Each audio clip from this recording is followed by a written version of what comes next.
morning, good afternoon, good evening, and good night to wherever you are in the world. I watched an interesting video put up by a great presenter in the UK, Bannerman. He puts some great stuff up, does a great job. So let's not shoot the messenger in this particular case. A video just put up recently about sheriffs. Now, before we go into that, I will show you a clip from the origin of sheriff and how it went to America and how it's progressed in America today. So that's very important. Watch that first. And after, I'm going to show you this clip, which could be seen on reasonable grounds to be absolutely the scam of the century. It's misleading, it's bad news, and it really destroys common law. I feel sorry for a particular victim in it, the young lady. She was signing in and she was told, oh no, it's not common law, but she read the article and said it's common law. Then people are being misled by this Scottish gentleman. I don't know his name. He said something Ratcatcher or something, which is really, I think people like this are encouraged by the corporations, or what's commonly known as government, which is mind control. So one corporation to mind control, well, there isn't much difference. They're all these politicians, in my personal opinion, are just criminals yet to be convicted.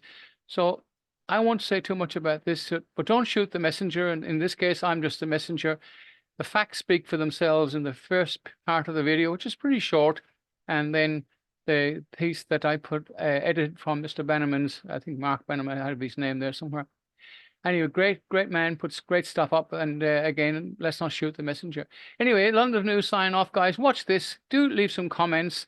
I'd love to see people get off their butts in England and elect a sheriff, which is up for election, get a court going, get a jury going, swear in before the jury. The sheriff then duly and lawfully elected appoints deputies, and the case goes on and on. I will help anybody in that position here. Here in Melbourne, we have 2 sheriffs, myself and one other. The other one has got 4 deputies, and I have 16 deputies here in Melbourne. Sydney has got 3 sheriffs duly sworn in. They came down to Melbourne, took their oath before a jury. The same with Townsville, 2 up in Townsville. They came down here and they took their oath of office and got sworn in. One in Townsville is already setting up their first grand jury. And from there on, the case goes on. And it's just progression, but it all goes back to the UK, goes back to Alfred the Great. And anyway, watch the first video, guys. Look, thanks, and please don't let me think. Don't think that I'm criticizing. This is constructive criticism. For God's sake, don't be taken for a ride. The government or the corporations are doing that already. And as far as this guy mentions, don't pay your rates, you lose your home. I don't like councils. They're bad news, and they are, as they say, they're the pirates of the suburbs. But as things stand, don't pay your rates, don't pay your taxes, or you don't get a driving license. It's all not in your interest. Just keep the system as it stands. Do the right thing until common law gets more footing. Bye for now. So the office of sheriff really has the distinction of being the longest continuously existing non-military law enforcement entity. The history of the office, we can go back at least to the year 890 AD. So we're talking 1100, 1200 years ago.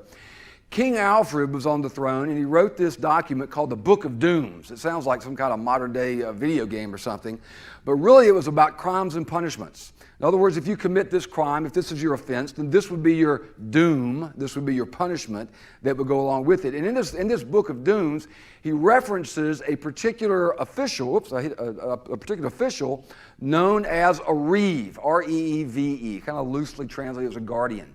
And the reeve was the king's representative into a particular local area, a particular geographical jurisdiction. And the reeve was responsible for maintaining law and order and peace and safety within the community. They also did things like tax collection, mediated disputes. And they had the authority to call out something called the posse comitatus, which I'll talk about here in more detail in just a moment. And so these reeves were assigned to a geographical jurisdiction known as a shire.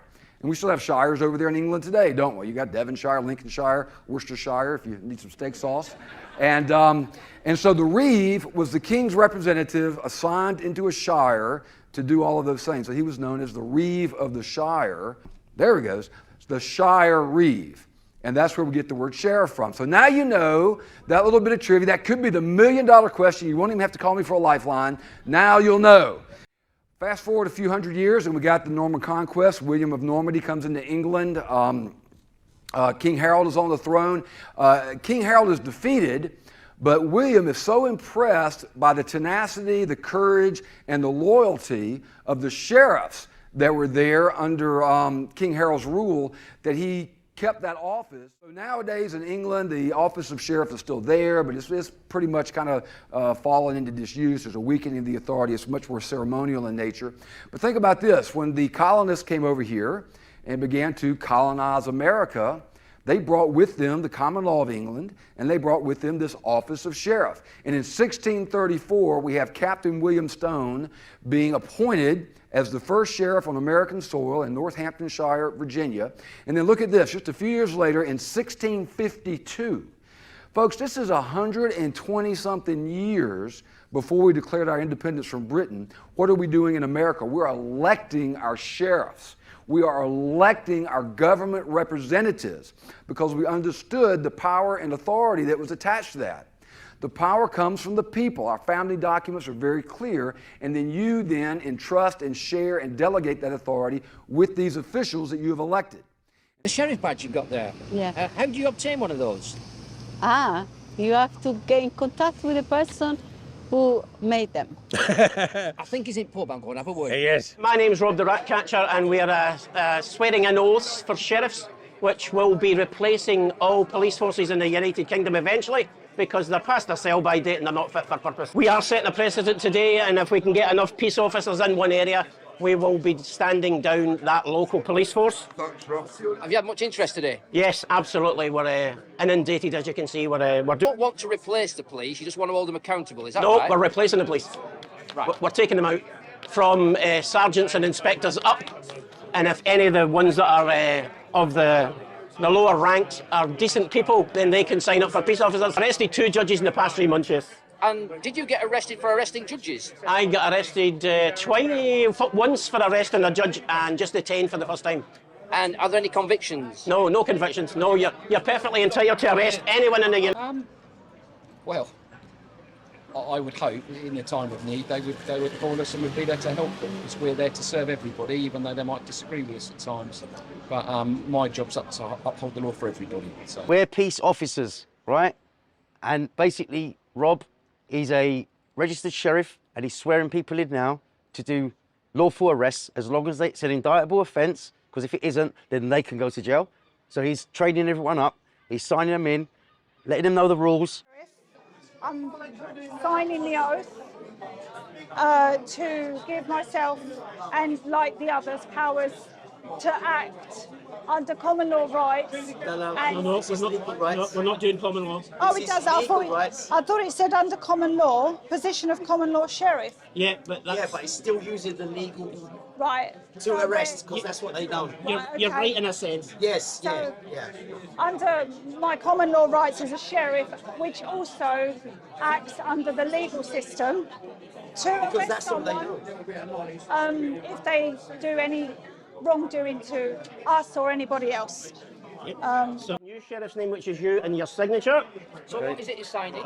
So this is an oath of office for a peace officer. As you know, the end result is to remove the police officers, but currently we are peace officers. So once we get the training done in a certain area, we'll be removing the police. Yeah. This is a Peace Officers UK, and the oath of office, which is my promise to the Creator of all things, as a sheriff, deputy soldier, of all that was and all that shall be, I, my name Laura, of the family so forth, being of sound mind and clear conscience, do hereby swear my oath of allegiance and promise to the Creator that I will serve and protect the people and their property, and that I will faithfully and justly execute the position of common law sheriff according to the best of my abilities, under the supervision of our Heavenly Father and the Common Law Sheriff's Department. I understand that if I violate this oath or betray the responsibilities, mandate, trust of my position, I will have forfeited my right to that position and can be dismissed. I take this solemn oath promise to the Creator freely, which I do, without coercion, which is true, or ulterior motive, according to my conscience. I'm using my conscience, sound mind to do this, as a sovereign and free living woman under the Creator's law, authority and jurisdiction to common law and to its courts and officials. In the name of the Creator of all things, I have signed and fingerprinted, and actually I've not signed, I've autographed, even though it says... Try and see if he can get a man-on-man case, private prosecution, which takes the corporation out of the equation, which it was years and years ago. So we're trying to reverse time because the system that we currently have doesn't work. Pani can get the paperwork done by a Justice of the Peace who works for the judiciary. We're in with a shout. If they're reluctant or they don't, we'll be back. We'll find a Justice of the Peace who works for the judiciary and not HMCTS. We'll find one eventually. We will win the day. Might not be today, but we are going to give it a try. The other thing is, council tax is a fraudulent tax. I've been on multiple social media accounts and we have proven that fact. And if you pay council tax, you're feeding the beast. So it's my request that people stop paying council tax. If you feel it's a leap too far, put your council tax aside and keep it for a rainy day until these matters are proven or disproven. But council tax, as far as I'm concerned, is a fraudulent tax.